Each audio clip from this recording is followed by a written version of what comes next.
In the day's other news, the latest U.S. jobs report shows a resilient economy despite fears of a trade war with China. The Labor Department said that 213,000 new jobs were added in June, exceeding projections. But the unemployment rate rose slightly to 4%, up from 3.8% in May. The report comes as punitive tariffs on $34 billion worth of Chinese imports go into effect today. Beijing hit back quickly in what it called, quote, the biggest trade war in economic history. We'll examine the consequences of a tit-for-tat with China after the news summary.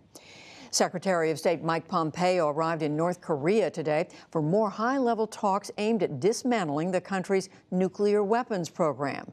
President Trump left a historic summit last month with a broad commitment from North Korean leader Kim Jong-un to denuclearize. But Pompeo said he hopes to, quote, fill in the details.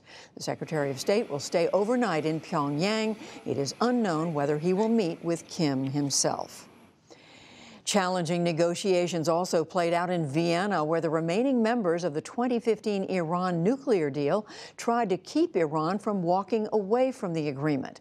The country's foreign ministers described a broad package of measures to boost Iran's economy, but they acknowledged it was hard to counteract U.S. sanctions reimposed on Iran after President Trump pulled out of the deal in May. We will not be able to compensate for everything that arises from companies pulling out of Iran, which feel their American business threatened by sanctions. Due to the U.S. sanctions, the situation has become difficult, but we try to make clear to Iran that completely abandoning the deal would cause even more harm to Iran's economy.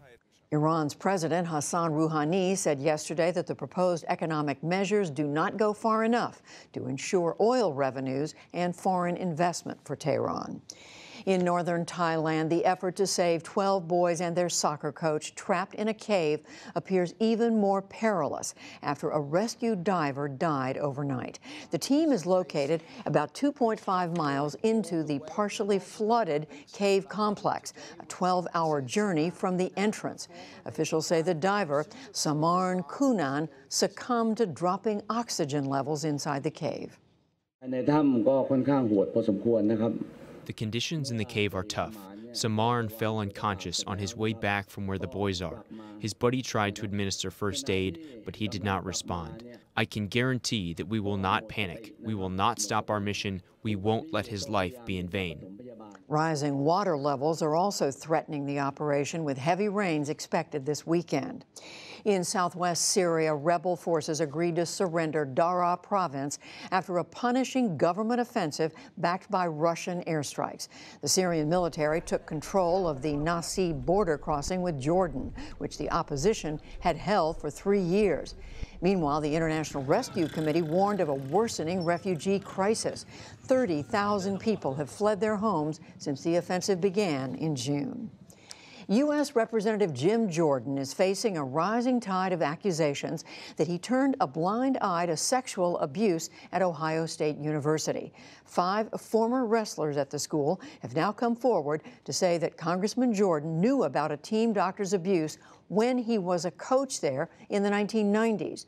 The Republican lawmaker denies any knowledge of the incidents, and the president said yesterday that he believes him 100%. In Indiana, top Republicans are calling on Attorney General Curtis Hill to resign after 4 women accused him of sexual harassment. The women, including a state representative, say that Hill groped them at an Indianapolis bar in March. Yesterday, Indiana's governor and 2 GOP State House leaders said the Republican Attorney General should step down. Hill has denied the allegations and refused to resign. Across the western U.S., bone-dry heat and strong winds are fueling some 60 wildfires.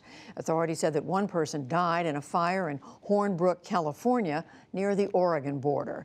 In southwest Colorado, the 3rd largest fire in state history is now 35% contained, but another near Aspen continued to spread, forcing more evacuations. Governor John Hickenlooper toured the affected areas today.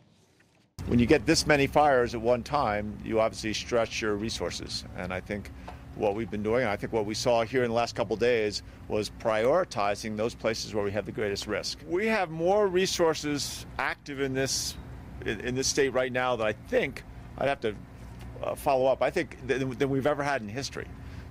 And to Wall Street today, where the Dow Jones Industrial Average gained 99 points to close at 24,456. The Nasdaq rose 102 points, and the S&P 500 gained 23. For the week, the Dow gained less than 1%. The Nasdaq rose 2.5%. The S&P 500 rose 1.5%. Still to come on the NewsHour, consequences of the U.S. trade war with China. Immigrants who have joined the military in limbo. President Trump makes light of the Me Too movement, and much more.